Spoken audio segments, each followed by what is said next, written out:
नमस्कार साथियों आज इस वीडियो में आप बहुत ही महत्वपूर्ण कानून के बारे में जानेंगे और जो भूमाफिया हैं जो दूसरे की ज़मीन पे कब्जा किए हैं उनसे मैं कहूँगा सुधर जाइए। अब नया कानून आ चुका है, अब आप पे एफआईआर भी होगी, पुलिस गिरफ्तार भी करेगी, जेल भी जाओगे, 10 साल तक की जेल हो सकती है और वहाँ पे आपको जुर्माना भी लग सकता है। 1 लाख से ऊपर का ही लगेगा, 1 लाख से कम का नहीं होगा। ठीक है, तो देखिए साथियों, जमीन का बिना डॉक्यूमेंट्स के अगर आप कब्जा किए हो तो भाई अब आप सावधान हो जाइए और अवैध कब्जा करने पर एफआईआर भी होगी। और नए कानून 111 बीएनएस के बारे में बताऊंगा जो कि पहले आईपीसी में नहीं था, ये कानून नया जोड़ा गया है। सबसे पहले इस कानून के बारे में साथियों समझ लेते हैं, उसके बाद मैं आपको बताऊंगा कि यदि जमीन आपके नाम है, ठीक है ना, और वहां पे साथियों कब्जा नहीं हट पा रहा है, कोई व्यक्ति कब्जा नहीं हटा रहा है, ठीक है, तो आप कब्जा कैसे हटवाएं वो भी मैं आपको बताऊंगा। देखिए एक चीज मैं आपको बता दूं साथियों कि चाहे मान लीजिए किसी ने 10-12 साल पहले गलत तरीके से रजिस्ट्री करा ली, फर्जी दाखिल खारिज करा लिया, आपको मृतक दिखा दिया, या मान लीजिए भाई हिस्सा नहीं दे रहा है, पड़ोसी कब्जेदार है, तो आपको कब्जा मिलेगा। मैं काफी सारे इसमें टॉपिक बताने वाला हूं आपको, ठीक है। और देखिए सभी लोगों को मैं आपको बता दूं, फिर भी कुछ छूट जाता है या मान लीजिए कोई आप बेहतर कानूनी सलाह लेना चाह रहे हैं विशेषज्ञ द्वारा, तो हमारा कॉन्टैक्ट नंबर साथियों वीडियो की डिस्क्रिप्शन में आपको मिल जाएगा। अगर मान लीजिए आप कोई कानूनी सलाह लेना चाह रहे हैं, डॉक्यूमेंट चेक करवाना चाह रहे हैं, या कब्जा हटवाने के लिए आप एप्लीकेशन ड्राफ्टिंग वगैरह करवाना चाह रहे हैं, तो कॉन्टैक्ट नंबर वीडियो की डिस्क्रिप्शन में मिल जाएगा। आते हैं हम अपने टॉपिक पर कि अगर कोई अवैध कब्जा कर रहा है या कर लिया है तो उस दबंग के खिलाफ आप एफआईआर करवाइए। ठीक कैसे? देखिए कई लोग मुझसे कह रहे थे कि सर कानून नहीं है, पुलिस कह रही है कोई कानून ले जाइए, किस किस कानून में एफआईआर कर दे।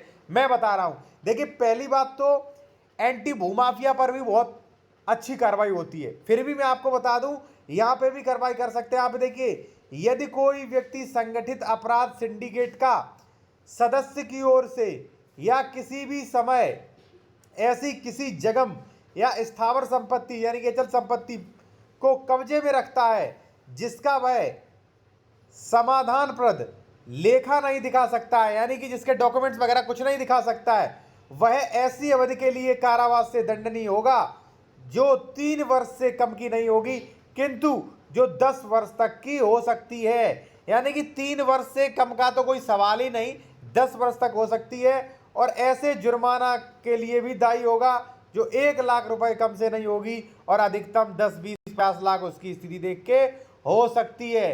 तो देखिए जो व्यक्ति दूसरे की जमीन पे कब्जा करना चाहते हैं या कब्जा किए हैं, छोड़ दीजिए। आपके विपक्षी ने ये कानून देख लिया, ठीक है ना, और कहीं अच्छे विशेषज्ञ की राय ले ली, तो वहां पे आपको कब्जा हटाना ही पड़ेगा और आप पे कार्रवाई भी हो सकती है। ठीक है, तो इसलिए भाई आपको अब तो कब्जा हटाना ही हटाना होगा। दूसरी बात साथियों मैं आपको बता दूं, अगर आपका कब्जा संबंधी, विवाद संबंधी, किसी भी संबंध में आप बेहतर विशेषज्ञ द्वारा सलाह लेना चाह रहे हैं तो कॉन्टैक्ट नंबर वीडियो के डिस्क्रिप्शन में मिल जाएगा। ये बार बार इसलिए कहता हूं कि कई लोग हमें परेशान करते हैं कमेंट्स में कि सर आप अपना नंबर दे दीजिए। चलिए आते हैं सेकंड पॉइंट पर, जो हमारे ऐसे भाई हैं जिनके नाम जमीन तो है लेकिन कब्जा नहीं मिल पा रहा है बेचारों को। कई बार भाई रजिस्ट्री हो जाती है, दाखिल खारिज, जमाबंदी, रसीद सब कुछ नाम में कट रहा है, लेकिन फिर भी बेचारों के नाम भाई वो नहीं आ रहा है। चलिए तो मैं आपको बताता हूं कैसे आप जो है जमीन पर कब्जा ले सकते हैं। ठीक है, चलिए मैं आपको बताता हूं, ठीक है। और मैं फिर वही कहूंगा, अगर आप लीगल एडवाइस, डॉक्यूमेंट चेक या कब्जा हटवाने के लिए बेहतर आप ड्राफ्टिंग कराना चाहते हैं, एप्लीकेशन पीडीएफ में लेना चाहते हैं, तो हमारा कॉन्टैक्ट नंबर वीडियो के डिस्क्रिप्शन में मिल जाएगा। ये बार बार इसीलिए कहता हूँ साथियों, कई लोग कमेंट्स में करते हैं कि सर नंबर दे दीजिए आप अपना, ठीक है, तो भाई नंबर वीडियो के डिस्क्रिप्शन में दिया, डायरेक्ट नहीं दे रखा है मैंने, भाई लोग आप परेशान करते हैं। देखिए साथियों सबसे पहले मैं आपको बता दूं, ये जमीन है आपकी भाई, सॉरी कई सेक्शन मैंने बताए हैं, ये जमीन है, ठीक है ना। अब इस पर सबसे पहले तो मान लीजिए पड़ोसी वाला कब्जा किए, कोई पड़ोसी कब्जा है, पड़ोसी से विवाद है, भाई नहीं दे रहा है, ठीक है, इसमें मान लीजिए 3 खातेदार वो परेशान कर रहे हैं, ठीक है, तो सबसे पहले तो मैं कहूँगा सरसरी प्रक्रिया, आप एसडीएम के लिए एप्लीकेशन लिखें, एसडीएम के लिए एप्लीकेशन लिखें, ठीक है। एग्जीक्यूटिव मजिस्ट्रेट के लिए एप्लीकेशन लिखें और प्रशासनिक कार्रवाई करवाएं। प्रशासनिक को भी बहुत ही पावर है।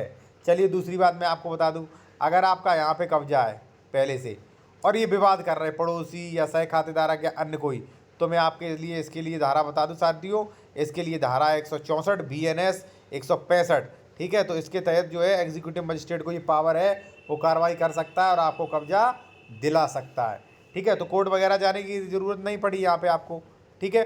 अब चलिए मैं एक चीज़ और बताता हूँ आपको। तो यहाँ पे ये चीज़ हो गई, ठीक है ना। विवाद कर रहा है तो संपत्ति कुर्की भी करवा सकते हैं 165 से, ठीक है। और कब्जा वगैरह कोई हटवा रहा है तो मैंने आपको बताया 164 165 से, ठीक है। देखिए सबसे ज़्यादा मैटर अगर होते हैं तो मिंजुमला घाटा, सह खातेदारक, मेड़बंदी, ठीक है, इन्हीं से सबसे ज़्यादा संबंधी होते हैं मैटर, ठीक है ना। तो ये मैटर ससरी प्रक्रिया से करवाएं, डायरेक्ट रेगुलर सूट मत फाइल करिए, कोर्ट कचहरी के चक्कर काटते काटते परेशान होगो, तुम काटोगे फिर तुम्हारे बच्चे काटेंगे, ठीक है।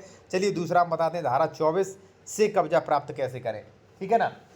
अब देखिए साथियों, मान लीजिए प्रशासन नहीं सुन रहा है, कोई दिक्कत नहीं है, ठीक है, कोई भी दिक्कत नहीं है।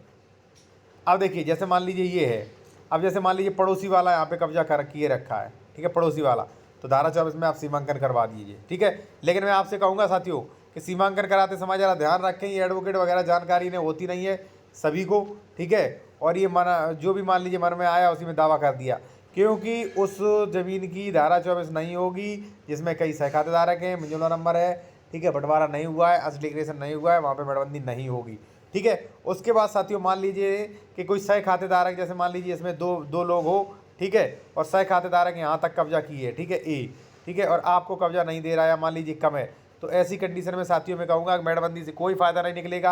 आप डायरेक्ट धारा 116 117 में जाइए, टाइम बर्बाद मत करिएगा, ठीक है। और सबसे ज़रूरी बात भाई, आप कंसल्टेशन कर सकते हैं, किसी भी कानूनी सलाह ले सकते हैं, कॉन्टैक्ट नंबर वीडियो के डिस्क्रिप्शन में हमारा मिल जाएगा, ठीक है ना। तो इस प्रकार का अगर विवाद है, भाई नहीं दे रहा, परिवार संबंधी विवाद है, सह खातेदारक से विवाद है, तो सबसे बढ़िया रहेगा भाई 116 117, ठीक है। और सुनिए, जिस घाटे में 116 117 नहीं हुआ उसमें मेड़बंदी नहीं होगी, ठीक है, पत्रावली मत डाल देना आप।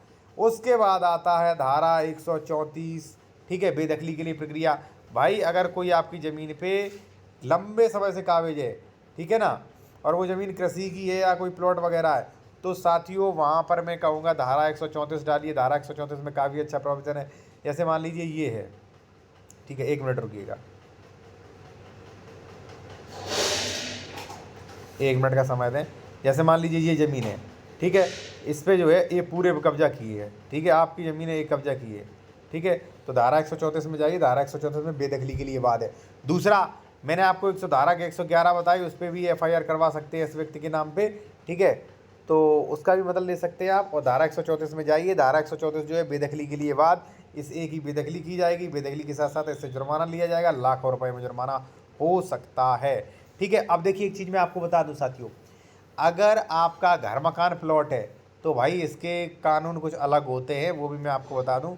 देखिए साथियों, मान लीजिए ये घर है आपका, ठीक है, और ए व्यक्ति ने आपको कब्जे से निकाल दिया, ठीक है, आपका नाम था बी, तो यहाँ पे साथियों धारा 6 स्पेसिफिक रिलीफ एक्ट, ठीक है ना, स्पेसिफिक रिलीफ एक्ट जो है उसमें आप जाना पड़ेगा कब्जा पाने के लिए वाद, ठीक है। अब मान लीजिए ए इस पर कब्जा किए, ठीक है, ज़मीन है आपकी, आपको लगता है ए से बेहतर मेरा स्वामी है, तो सारे डॉक्यूमेंट्स मेरे नाम है, तो वहाँ पे टाइटल सूट जाना पड़ेगा अगर 6 महीना से अधिक आपका हो गया है, ठीक है ना, तो धारा 5 में टाइटल सूट होगा, ठीक है ना। तो इस तरीके से भाई आप अपने जो है कब्जा संबंधी विवाद सॉर्ट आउट करें।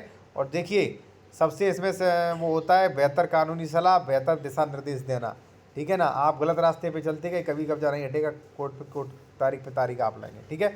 चलिए ठीक है साथियों, और मान लीजिए अगर आप कोई कानूनी सलाह लेना चाहते हैं तो कॉन्टैक्ट नंबर वीडियो